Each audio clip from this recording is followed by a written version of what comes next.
Hello, Rajiv. Hi, Mohit. How are you?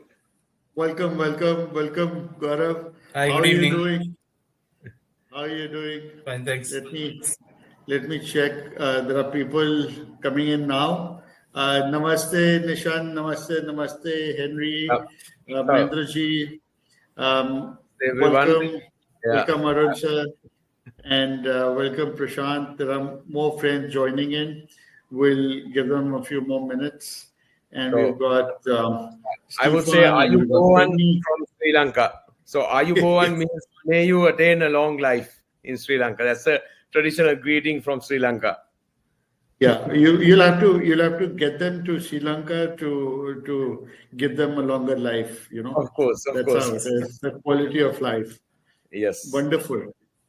And friends, today we're meeting for the magical wildlife and biodiversity of Sri Lanka. And I'm absolutely surprised.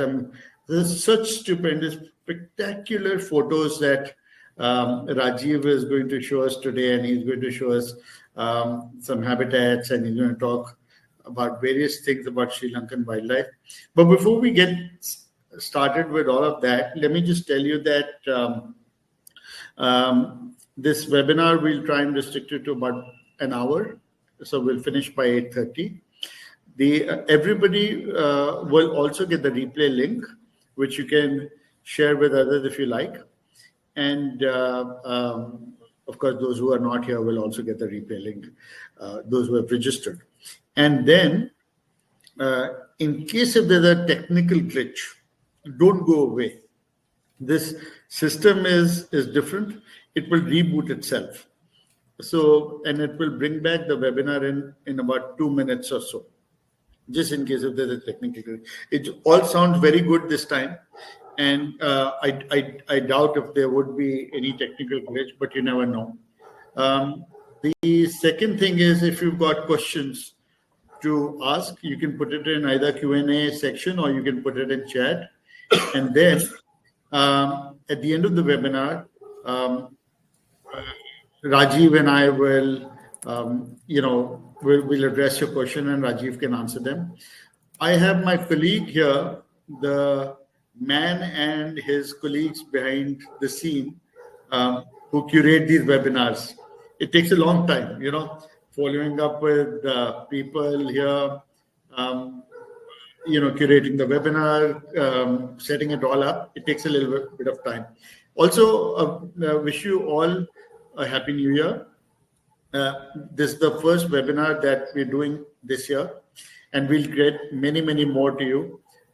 2024 is when Asian Adventures will complete 30 years of its existence.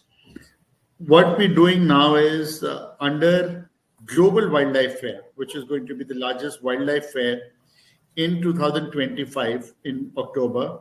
We've already started to build traction. We've already started to work with Wildlife Trust of India and Asian Ecotourism Network.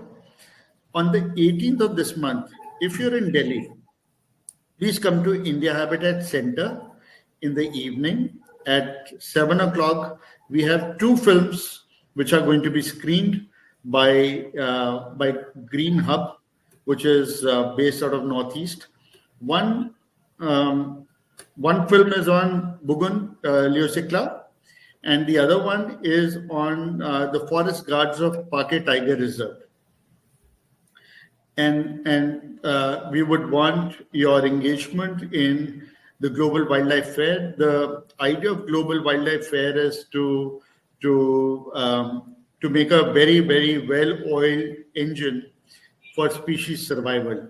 So not right now. I'll give you all the details at some other point of time when we do a proper Global Wildlife Fair webinar. In the meantime, I will quickly introduce Rajiv and myself, and then Gaurav will introduce himself, and then we get started. So Rajiv is an acclaimed wildlife photographer, a tour operator, and a safari guide with over 30 years of experience traveling, exploring, and discovering wildlife experiences all across Sri Lanka, India, and the African continent. Rajiv is truly passionate about the wildlife of Sri Lanka, an island nation which is with a staggering diversity of wildlife. Much of it is endemic, and he works dedicatedly to showcase his home country's rich flora and fauna. A bit about me. I am Mohit Agarwal. It's for those people who have not attended my webinars before. I'm an experiential ecotourism specialist with deep love for nature. I have people travel to some wonderful places in Asia. I'm the founder of Asian Adventures, a 30-year-old travel company. It is the largest and number one birding tour operator in India. The company is on a large mission to help Asian elephants with their corridors, as I just spoke about the Global Wildlife Fair, and also to free the Himalayas of plastic waste and help small wildlife NGOs. My personal interest also lies in uh, protecting the originality of ancient Himalayan shrines. And my interest is to promote ecotourism in its true sense and convert every tourist into an ecotourist. So that's a bit about me. Over to you, Gaurav. Hi, namaste everyone. Good evening. My name is Gaurav Nalkur. I am an avid bird watcher, avid wildlife lover, and I'm also a deep believer in the fact that wildlife tourism, when used properly, can be a great tool for conservation and awareness. And through because of this, I've been working with Asian Adventures, a company that shares my passion and my goal. And I'm currently training to be an ecotourism specialist. By qualification, I'm a wildlife biologist. I've worked with giant squirrels, I've worked with urban birds, but my true passion lies in birds and showcasing uh, flora and fauna all around the world to as many people as possible.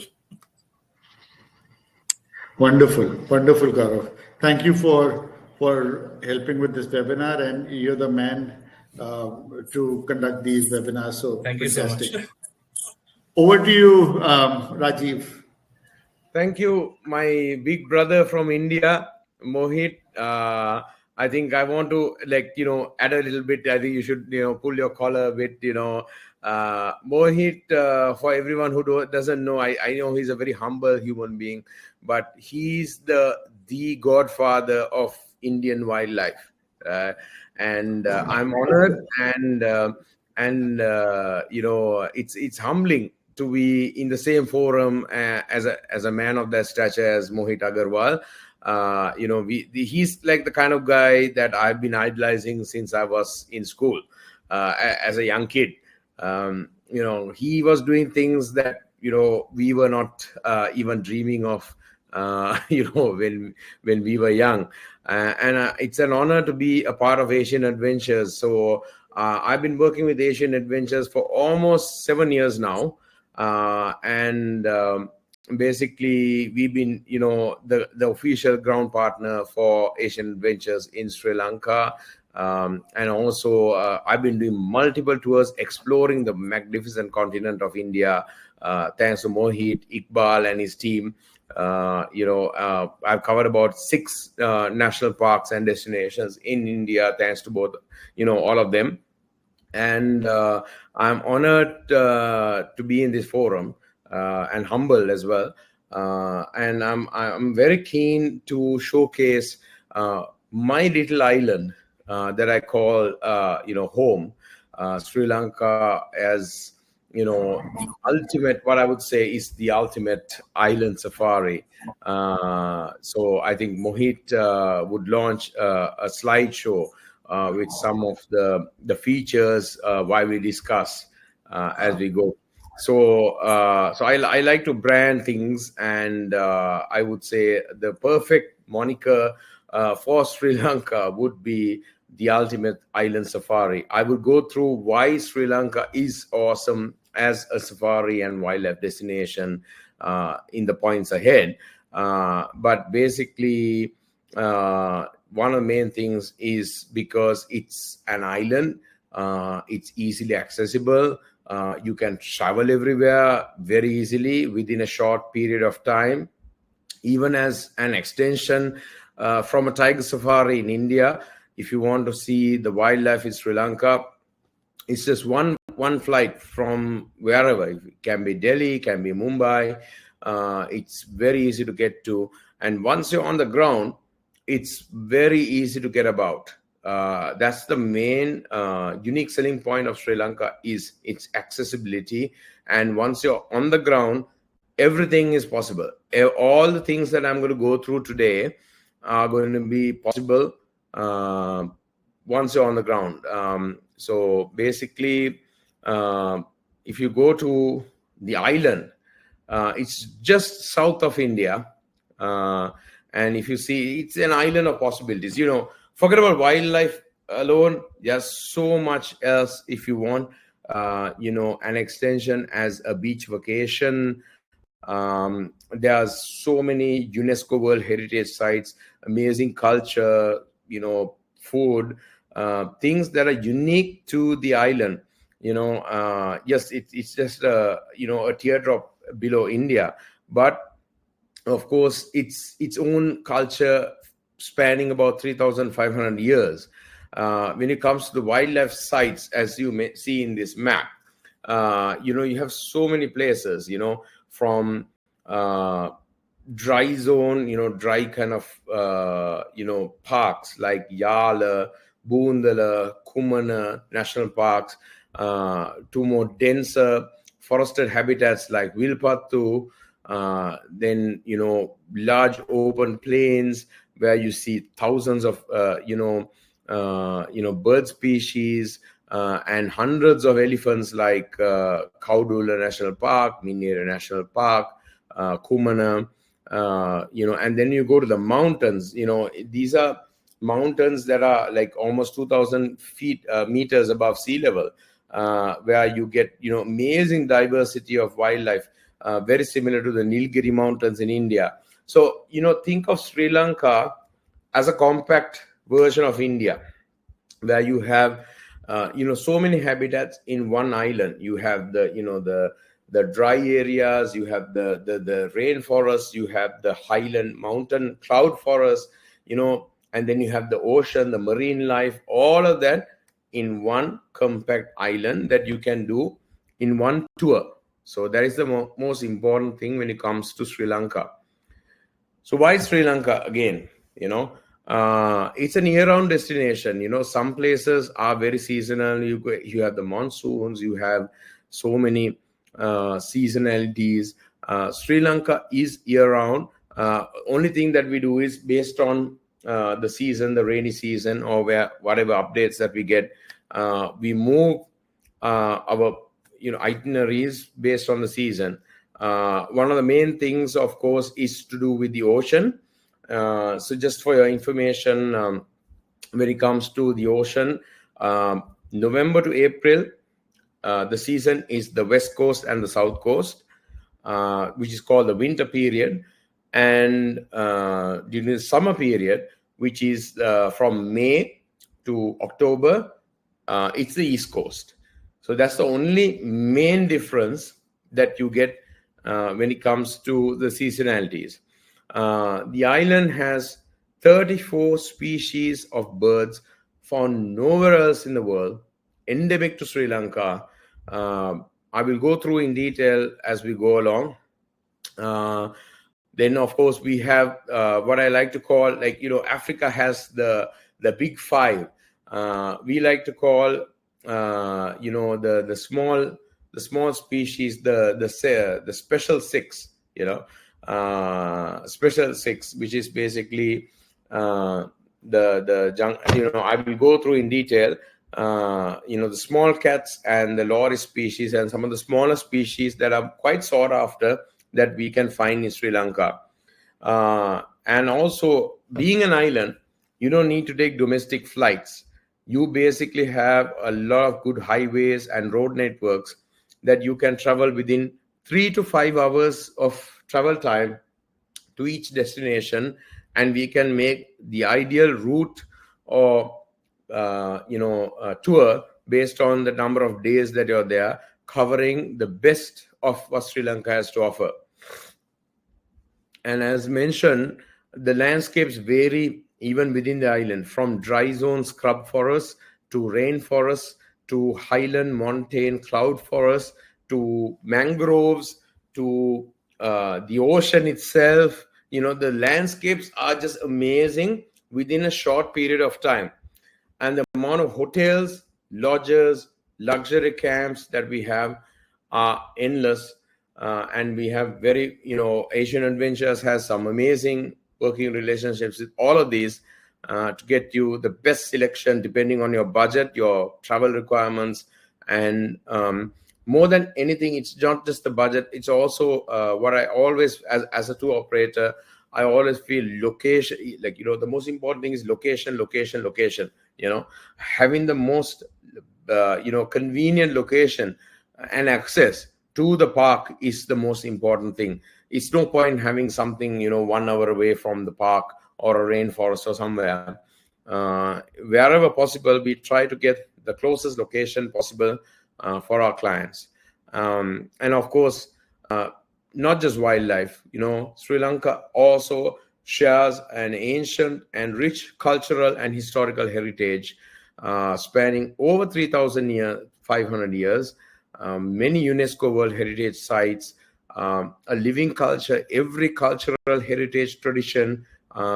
We are specialized in showcasing to our clients the ways of life, the culture, the communities, the artisans, the arts and crafts, all of that when it comes to Sri Lanka. And when it comes to food, it's amazing because, I always say how you should enjoy traveling around the world is by savoring the cuisine of every country.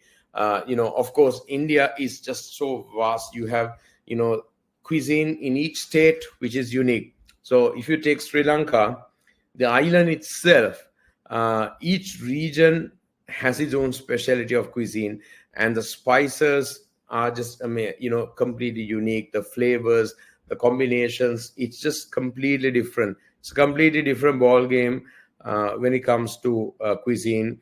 And of course, the ingredients. You're living in an island, the best seafood that you can find, the freshest ingredients, all of that. So it's an amazing island unto itself. If you want to do anything, even if it's a mix of wildlife and culture, if it's a wildlife only, if it's birding only, if it's big animals only, if it's a mix of wellness and safari. We have so many wellness resorts, Ayurveda resorts. You do the safari or the wildlife aspect, and then you retreat for about 7 days, an amazing Ayurveda retreat by the beach. Or the possibilities are endless. So it all depends, and Asian Adventures is geared to customize to each and every person's requirement, and each and every person's we work on a very bespoke kind of program depending on your interest, to make sure that the best tour program for you is what we try to cater to. So when it comes to the main topic of today is about the amazing biodiversity and the wildlife diversity of Sri Lanka. And we have to start with the superstar of Sri Lanka, which is the Sri Lankan leopard. Panthera pardus kotia, which is the unique scientific name. Kotia is the local term, the moniker for the leopard. It's the largest subspecies of leopard in the world, tying it along with the Persian leopard.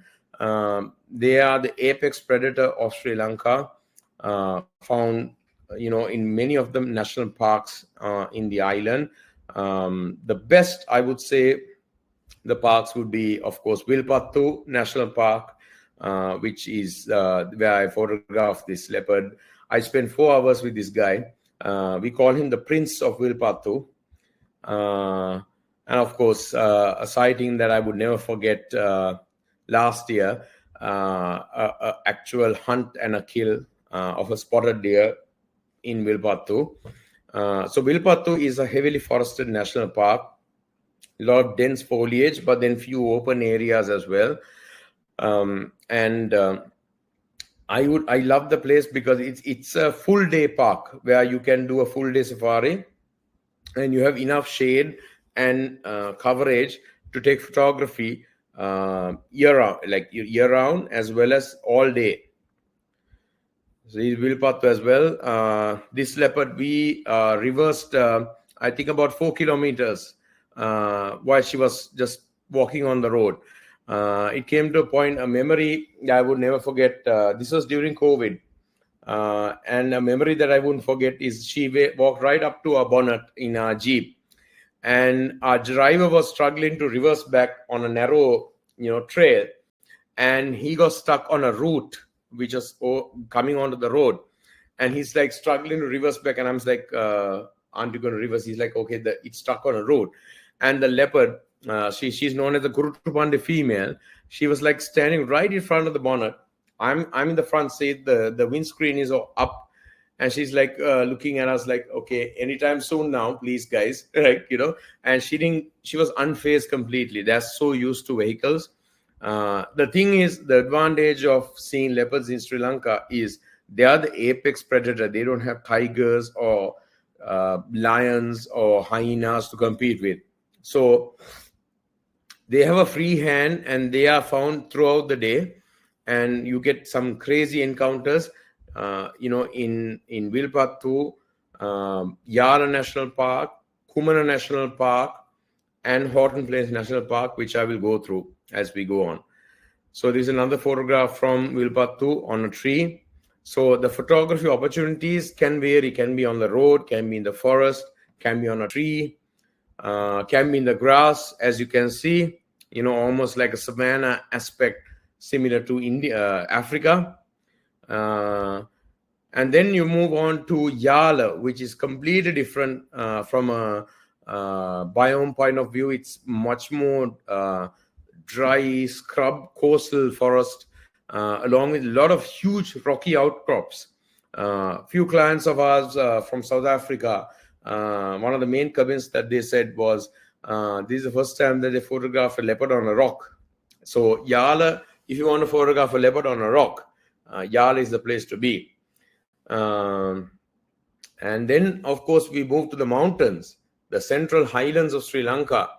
Horton Plains National Park, it's a UNESCO World Heritage Site. It's a cloud forest. I think I was taken to Horton Plains as a kid when I was 3 months old. And, been going continuously with, throughout my childhood. We always talked about, okay, Horton Plains does have leopards, but it was almost like a myth. No one really worked on it.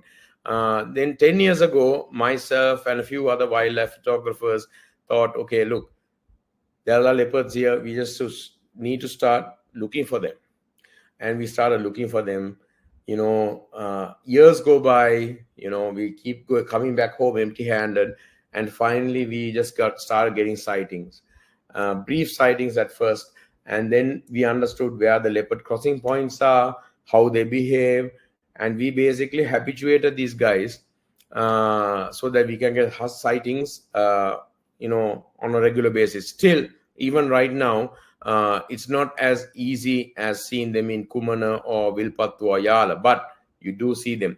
And the leopards in Horton Plains are way bigger, way bulkier, and much more heavy set. This is a photograph of one of the most famous mothers with her 2 cubs. The one in the center is the mother. It's hard to describe. Like, I've had few clients asking me, is that a male? I said, no, that's the female. That's the mother. She's as big as a male that you would find in the lowlands. So, and you can imagine how big the male is then, right? And the previous photograph, this is one of her male cubs. He's quite young in this photograph, but now he's one of the alpha males right now in the park. He was very patiently sleeping below a tree in the bushes, and this big samba just decided, after about 3 hours of us waiting, to walk past him and started brushing his antlers on this tree. He got so alarmed, he climbed the tree, and he was like shocked. There's such a big samba, right next to him, and he was a bit embarrassed, I think, as well. But it was an unforgettable sighting, and he's the superstar of the park right now. And they have been very very high number of frequent sightings of this guy, as well as the mother and the female cubs, as well as few other females. Personally, I have identified about 11 individuals, but few other expert photographers and conservationists have identified about 16 individuals during their time in Horton Plains. Then we come to what I would say is the old man of the forest, the sloth bear. Year-round sightings, and the best place, arguably, I think, even without arguing, I would say the best place in the world to see sloth bear is Wilpattu National Park. Guaranteed sightings, a 2-night, 3-night stay, you're guaranteed to get a good photography opportunity with a sloth bear. And this is in Wilpattu, heavily forested, but they frequent the main road almost all the time. You get some crazy behavioral photographs. This was a photograph taken last year by myself. He was having a wonderful time in the water hole, and then decided, it's when it comes to photography, it's all about predicting the moment. And I knew he's coming out of the water, he's going to shake his head. I kept my camera ready and managed to get the photographs. And the best time, I would say, for sloth bears, ultimate best time would be May and June, which is the time that the berries, there's a berry called the palu berry, which is from an ironwood tree, which ripens during this time. They're extremely sweet, and these bears gorge themselves on these berries during this period. And what happens is the excess sugar ferments in their stomachs, and they are a bit drowsy, and they don't seem to have too much fear of people. So May and June is the best time, but of course still they are year round all the time. They are feeding on termite mounds. They are seen all the time. It's amazing, and they're almost human like. It's comical sometimes to observe their behavior, the things that they do. They are almost human like in their behavior. And the photography opportunities are amazing. Wilpattu, Yala, Kumana, but Wilpattu specifically is the best place in Sri Lanka and the world, I would say, to see sloth bears. So, these are the kind of photographs that you can expect if you come on safari in Sri Lanka with sloth bears. But don't let their comical look fool you. People in the jungles and the villages always say sloth bear is the most dangerous animal that you can find. There's a reason that they have claws like this. They basically are responsible for most of the human attacks in the jungles, and they are quite aggressive and dangerous. One of the main reasons for that is because they have very poor eyesight. They hit first and ask questions later. So that's the reason why they are feared and respected in the jungles for people who are walking on foot. But of course, you'll be walking, you'll be going on a safari jeep, so you don't have to fear that. Excuse me. Then, of course, going to my favorite species of all time, the elephant. Sri Lanka has its own unique subspecies, the Sri Lankan elephant. The scientific name is Elephas maximus. It's a unique subspecies, different to India or any other parts of Asia. It's part of the Asian elephant species. And the island, despite being an island, a small island, we have over 6,000 elephants in the country, in national parks, as well as places that are not protected areas. And we have many gatherings of elephants all across the island, especially during the dry season. And you can expect large sightings of 100, 200, 300, maybe even 400 elephants in an open space in places like Minneria, Kaudula National Parks, both amazing for gatherings. For specialist photographers during certain seasons, there are a few lesser known places that we cater to, like Kalawewa and few other lakes, which are not national parks, where we have a little bit more freedom to facilitate photography, sunsets and lighting and all that, the backlights and all that. So, but of course those are seasonal and comes upon request and depends on the time of travel. So if you really want to get captivating photographs of Asian elephants, Sri Lanka is the place for that. So many photographs that you can, the limits are endless. 6,000 wild elephants all across the island. It's a no-brainer. The amount of landscape type photographs, the portraits, the behavioral photographs, it's amazing. And I think it should be the unofficial mascot or the national animal of Sri Lanka, because they're so iconic and part of our history, culture, heritage, all of that. So then when you're talking about megafauna, the island not only is limited to the land, Sri Lanka has an amazing marine biodiversity. And the king among them is the blue whale, the largest animal in the world. We have a resident population of the southern coast in Mirissa. Used to be always in season from because of the ocean conditions that you can see from November to April. But last year actually, we've been doing tours since July. July up to October also have been, of course the ocean can be rough, but the sightings are great. So that means the blue whales are resident, the largest animal in the world. I would say easily from a marketing perspective, Sri Lanka would be the only island or place that you can see the largest animal in the sea, which is the blue whale, in the morning. And then you travel 3 hours to Yala or Udawala way and see the largest land animal in Asia, the Asian elephant, as well as maybe chance sightings of leopard in one day. The ease of travel and the accessibility is just amazing.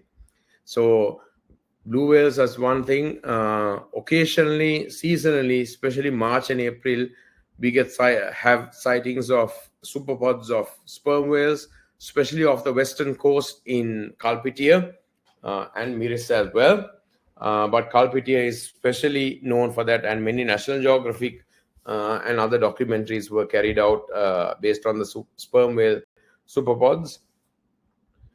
And of course, year-round sightings of spinner dolphins, they are very common. Kalpitia in the western coast, close to Vilpattu, you can see sometimes 1,000, 2,000 individual strong pods.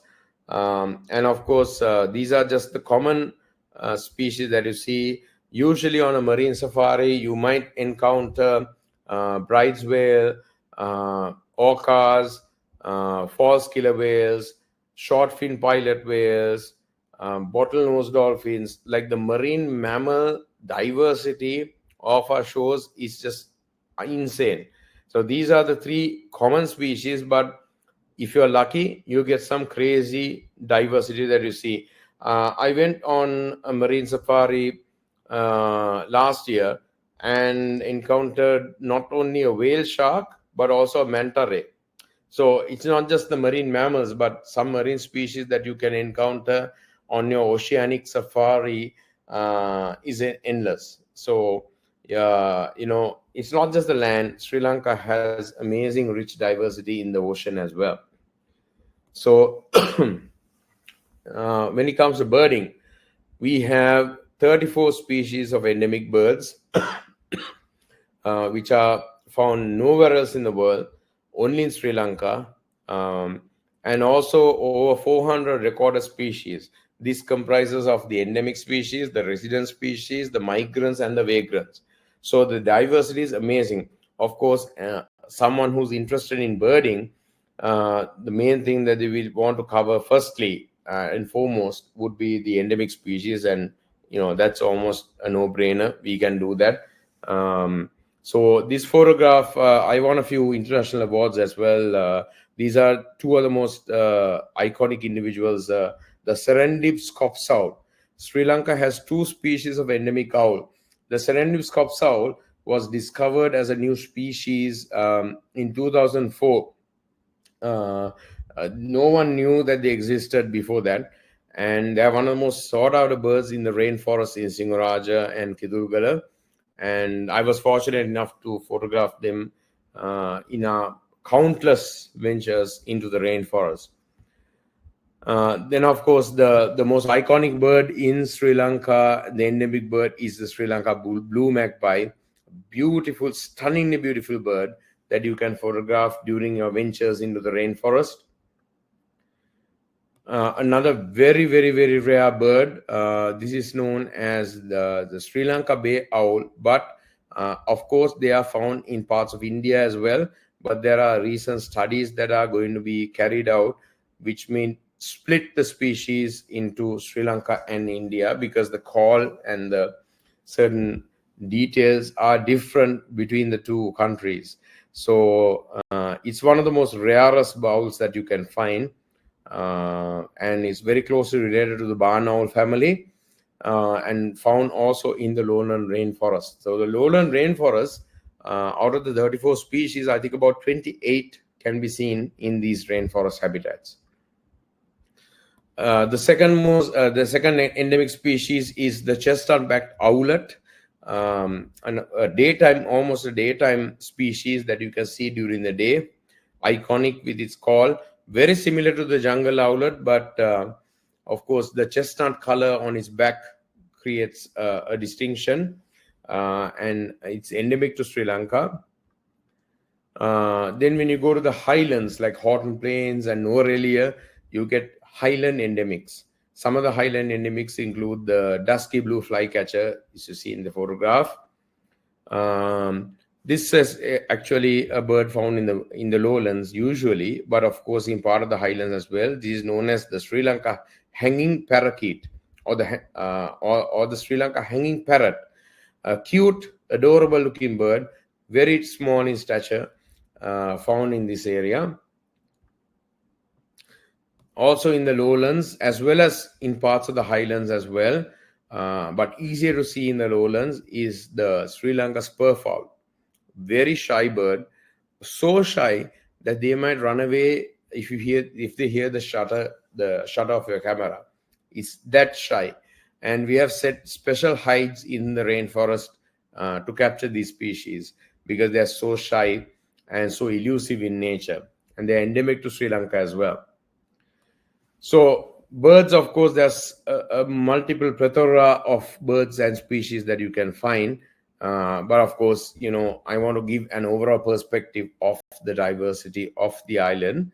When it comes to megafauna, a species that is quite overlooked is the wild Asiatic water buffalo, and a formidable species of bovine, the only wild bovine species found in Sri Lanka. I think it takes a competition from the sloth bear as the most dangerous animal to encounter in the jungles, and quite an iconic species. In India, you do get them in Kaziranga National Park, but in Sri Lanka, you find them in almost all the national parks. They're found all over, and they're quite an intimidating figure. I always laugh and joke with my guests and say that the way they look at you is like they look at you like you owe them money. They are quite feisty individuals, and size wise, from the statistics, they are like, people always talk about the famous African Cape buffalo, but size wise, they are the same size or slightly bigger or heavier than the African Cape buffalo. So, the Asian buffalo deserves its level of credit as well. And they're very different to the domesticated buffalo that the farmers and villagers in India and Sri Lanka have. The size of the horns, their body size, their disposition, all of that is completely different. Another species that is very iconic but lesser known in Sri Lanka is the saltwater crocodile. The largest reptile on the planet right now. Sri Lanka has several locations where we do river safaris to get eye-level encounters with these behemoths. Some of these individuals range from 16 to 17 to 18 feet in length. And this was taken during one of our boat safaris in the south coast. And it's iconic because, that's the closest that you can get to a living dinosaur. And saltwater crocodiles are just completely different. The way, even when you're going on a boat safari, the way they trail you, the way they look at you, you do get that thrill of fear as well as excitement as well. Same feeling that you would get if you see a tiger. And that's exactly what I feel when I come, eye level with an 18-foot saltwater crocodile on our river safaris. Then, of course, when you move on to primates, Sri Lanka has 3 species of monkeys. 2 of them are endemic to the island. The most iconic is the purple-faced leaf monkey. They are very distinctive. There are many subspecies within the island, depending on if they're in the mountains or in Colombo or the lowlands, wherever. This photograph is of the highland variety, which people refer to as the bear monkey, because, of course, they look almost very shaggy coated, and they almost look akin to a sloth bear. You see the large beard and everything like that. I would say the superstar would be the toque macaque, another endemic species. They are quite boisterous, quite entertaining as well. They were the superstars of the Disney nature documentary Monkey Kingdom, which was published some time ago. They're quite charismatic individuals, can be quite mischievous as well. Very similar to the short-tailed macaques and the rhesus macaques in India, but they're endemic. This species is endemic. Their key distinctive feature is what they call the toque. Toque is a French word, I think, for wig. They look like they're wearing a wig. Their hair is quite different to the macaques that you find in the mainland. The other species, of course, is the Hanuman langur or the grey langur, which you can get in India as well. But you find them in the dry zones in Sri Lanka. When it comes to some of the special animals that we specialize in finding, is the 3 species of small cat. And the fishing cat is, I would say, the superstar, because you find them in the city, in Colombo, in the jungles, in the dry zones, all over the place. They're very nocturnal in nature. They're not easy to find, but we have our sources and locations that we have very high chances of sighting fishing cat year-round. The jungle cat is another one. The jungle cat, you also find them in India, but Sri Lanka has few locations that we can get daytime sightings, especially Unravel National Park. If you are very keen on that, Unravel National Park is the best place to see them. They are quite elusive in nature, but of course the night safaris that we operate get results for both fishing cat and jungle cat most of the time. But the holy grail is this guy, the rusty spotted cat. One of the rarest and hardest to find cats, the smallest wildcat species in the world. And years of trying and finding and exploring have revealed a few locations that we facilitate night safaris to get sightings of this, especially during the dry season. From July, August, and September, we have good chances if you do about 2 to 3 night safaris. If anyone is keen on seeing the rusty spotted cat, Sri Lanka is a place to try for that. Then nocturnal, when it comes to nocturnal wildlife, it's not just the cats.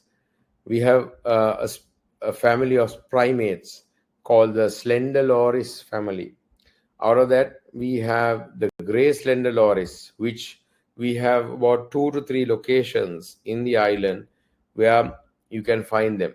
The grey slender loris is also found in India, but of course you can get some crazy up close sightings, that almost touching level sightings in Sri Lanka. We have a few locations that we work with and few contact persons that we work with that you can get them up close. And then we have the endemic subspecies called the red slender loris found in the rainforest. I have encountered them only twice in my explorations in the rainforest. But if you are doing any night walks or night explorations, you do have a chance to see these guys. Their coloration is a little bit more reddish and brownish in color compared to the gray slender loris, and also they are a little bit smaller than the gray slender loris.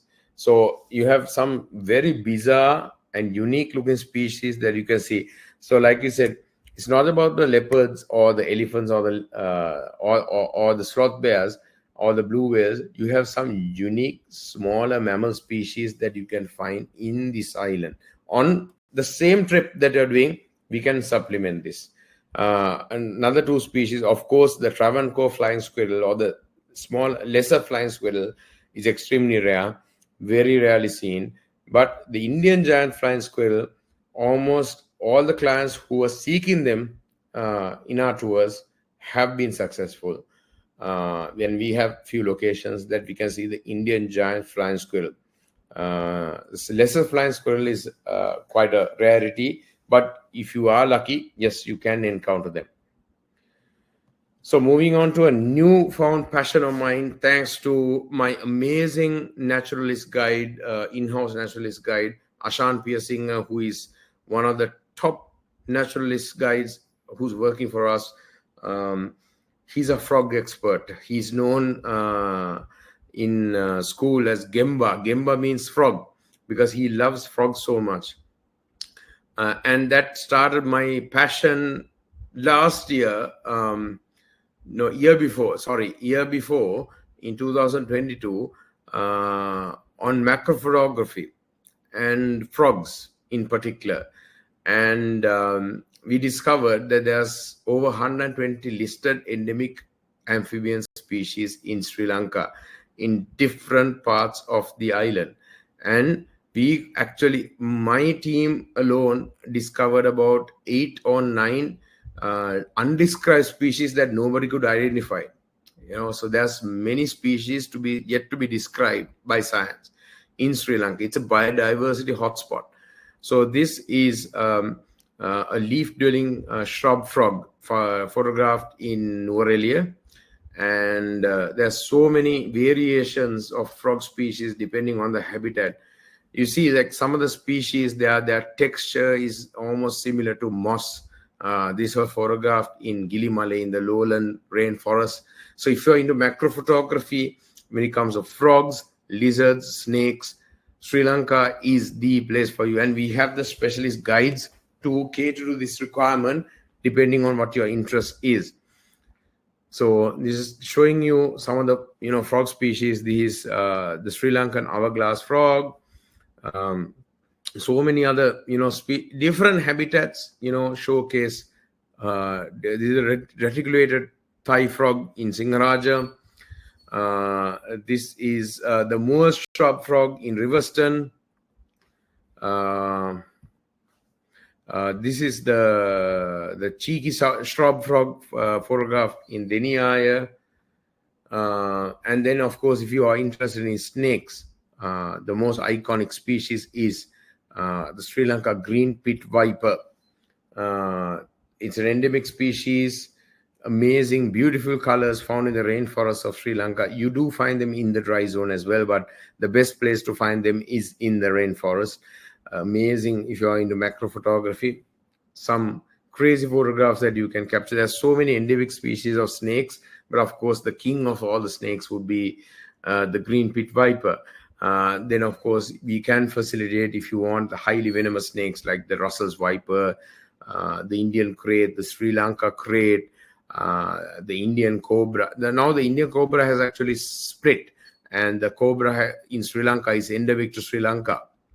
So there's so much to learn. If you are interested in herpetology, we have the guides and the means for that. When it comes to lizards, the acclaimed lizards of Sri Lanka, there's so many iconic species like the leaf lizard, leaf-nosed lizard from Riverstone, the rhino-horned lizard from Horton Plains, the Sri Lanka rough-horned lizard. We photographed this in Kitulgala in the lowland rainforest, and the lion-headed lizard photographed in Singaraja. There's so much on offer when it comes to biodiversity, from, like I said, leopards, sloth bears, elephants, reptiles, amphibians, birds, marine life. Sri Lanka is your ultimate island safari, and I hope that you got a good overview of what the island has to offer. And we at Asian Adventures are able to cater to each and everyone's interest and requirement and make a bespoke itinerary based on each and everyone's requirements. And I think Mohit and Iqbal can attest to the same. So I hope that you enjoyed this presentation and exhibition of what the island has to offer. I will be more than happy to answer any questions that you have right now. So thank you, everyone. That was a wonderful, absolutely fantastic presentation, Rajiv, and it transported all of us to, a different place altogether. Forgot about dinner time, forgot about everything else. There's a very interesting question which somebody has posted. There's Ramji Nagarajan, that it's the same species as what we find in Indravati or Chhattisgarh area. So the buffaloes, I believe, I'm not 100% sure, but I believe it's the same buffalo. But Yes. So there's a lot of inbreeding that's happened in India in some of these places. Also, there are hybrid. They've been hybridized with the Indian water buffalo as well, and so the pure breed is being questioned right now in a lot of these landscapes. Agree. So, what do you think about the Sri Lankan population? You think So it's the Sri Lankan population also more heat in certain parts of the park. Some of the national parks are inbred. I won't deny that. I would say the most pure strains that you get are the remote corners of Kumana National Park, and Yala Block 2 is where you get the iconic, I would say, Bubalas Ani, which is the scientific term. And the only other place that I have personally encountered the pure strain wild Asiatic buffalo is in Kaziranga in Assam. correct? But of course, despite whatever inbreeding, they are wild. They are going to charge you. They are going to attack you. They will attack a leopard if they try to take their calves. The guys who are in the jungle are not your domestic buffalo. They are badass, Yeah. No, I understand that fully. And now you said that for everyone, July, August, September are the dry months, and that's when people can come down for Russian spotted cat or herpetology and to look at Actually, herpetology, Mohit, herpetology is better during the rainy months. We always find the activity of the herbs good in the rainy months from October up to April. October up to April, right? Okay. So it's depends on your, but of course, overall, as a blanket, we can always do something. But of course, okay, herbs may be the best during this time.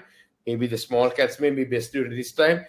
But that's not a guarantee, because the weather patterns of the world, right? We come on a tiger safari in Bandhavgarh in May, and you get heavy rains, right? You don't expect that.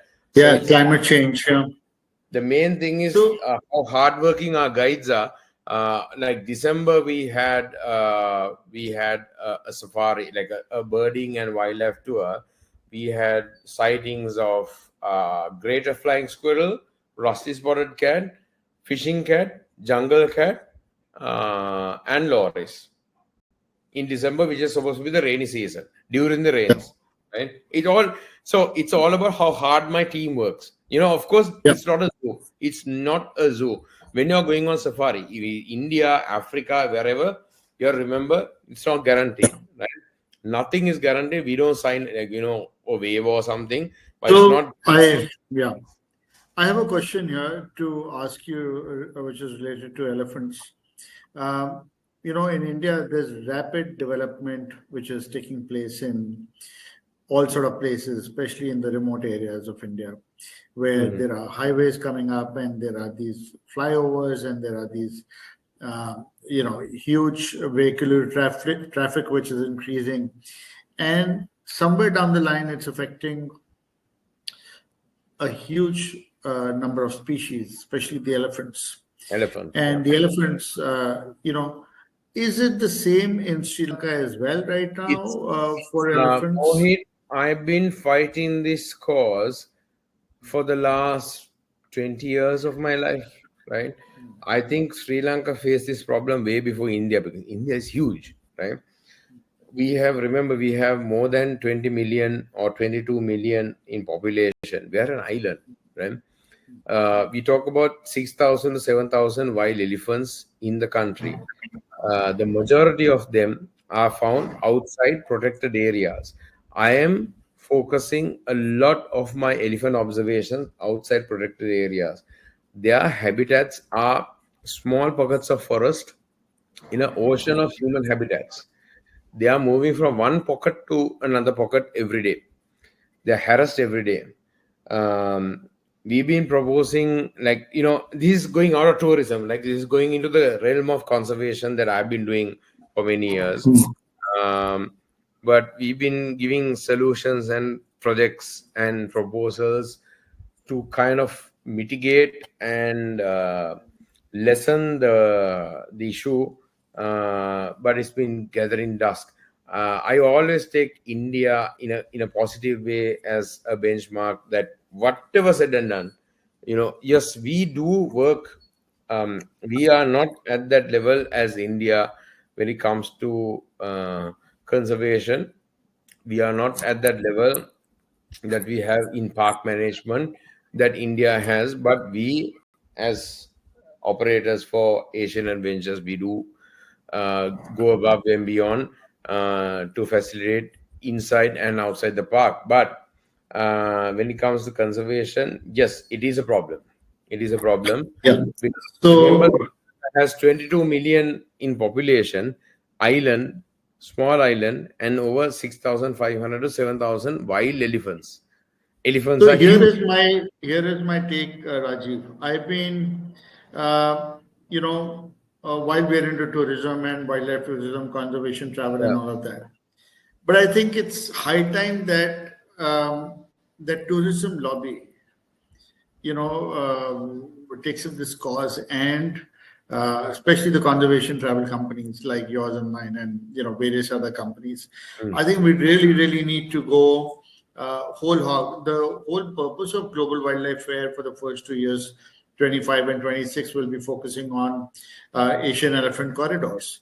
Mm. And we have to coexist. We have to find a middle path. We have to find, And and also, and I'll tell I you, the ecotourism lobby yeah. Sorry. has to take up Continue. this Sorry. cause. Yeah.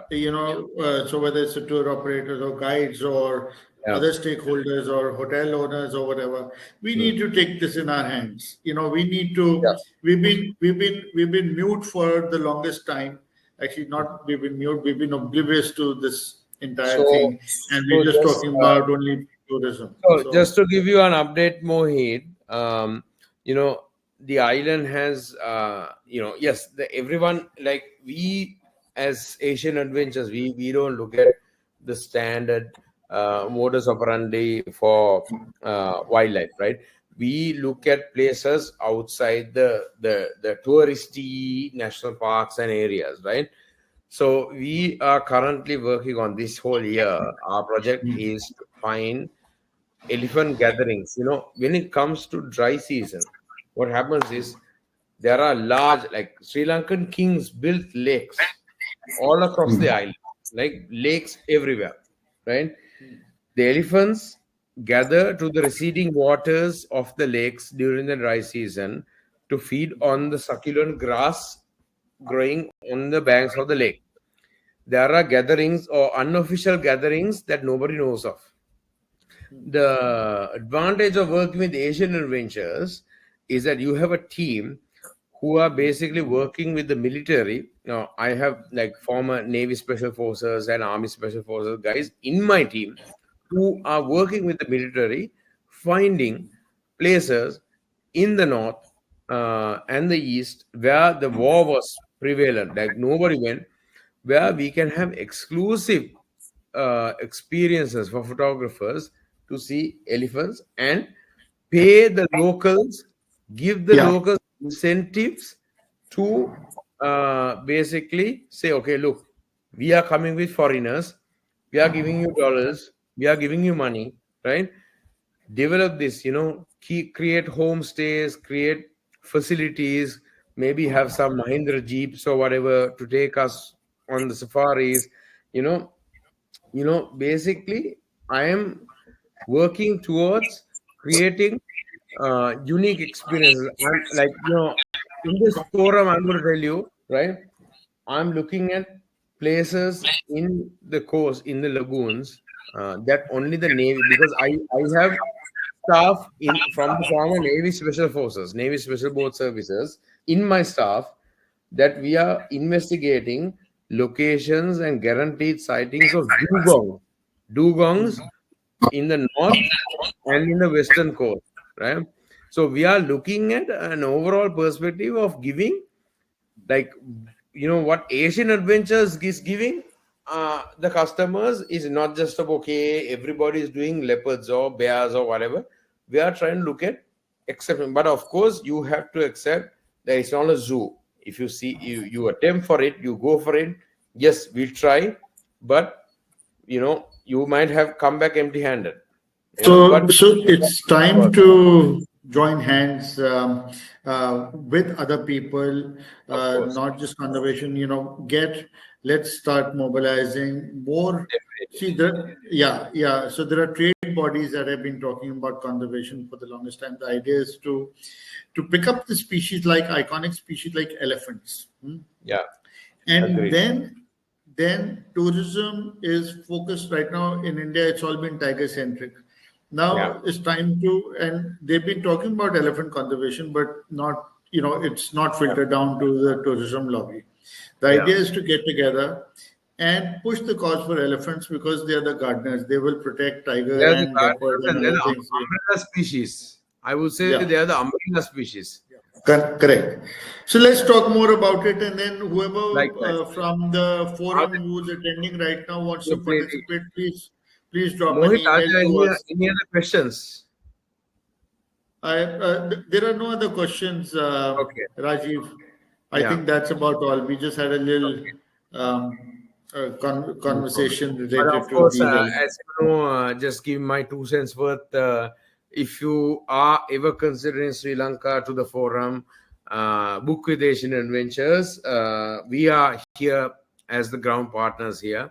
I work with Mohit and Iqbal and the whole team in when it comes to wildlife in Asia. Like, Asian Adventures, it's not limited to India, it's the whole of Asia. And basically, when you book with Asian Adventures, you're in trusted hands. And as you can see, we know what we are doing in Sri Lanka, and Mohit and the team know what they're doing in the rest of the world. So they have very trusted partners everywhere. And I hope that you can take this into light and book some tours with Asian Adventures when it comes to Sri Lanka. There's so much to offer. Wonderful. And thank you, friends. Thank you for being here. And I hope you all enjoyed, Rajiv's stunning, absolutely jaw-dropping photos. I loved each of them. They're just fantastic, Thank you, especially brother. the snakes and the frogs and the lizards. Yeah. They were absolutely wonderful. Not just So about leopards, friends, then. Yeah. yeah, yeah. And then each of you should be getting my emails every week. Do open them once in a while to check out what we've got to offer in terms of webinars, film screenings, earth walks, which are all free. And then also some of the tours or the lodges or other things. I'm going to roll out some very interesting programs to Sri Lanka for the next 1 quarter and quarter two, which will be in your inbox very soon. And then we take it from there. Thank you. Thank you. Thank you, And Rajiv. thank you so much, Thank you, Gaurav, everyone. for organizing everything. Right. Thank you so much, Gaurav. Right. Thanks, Rajiv. Thank you for joining us, and thanks for sharing your Likewise. It's a presentation. pleasure. Right. Thank you. For a Bye-bye. legend, Mohit, always a legend. Right. Thank you so much. Thank you. Okay. Thank you, brother. Take care. Good night, everyone.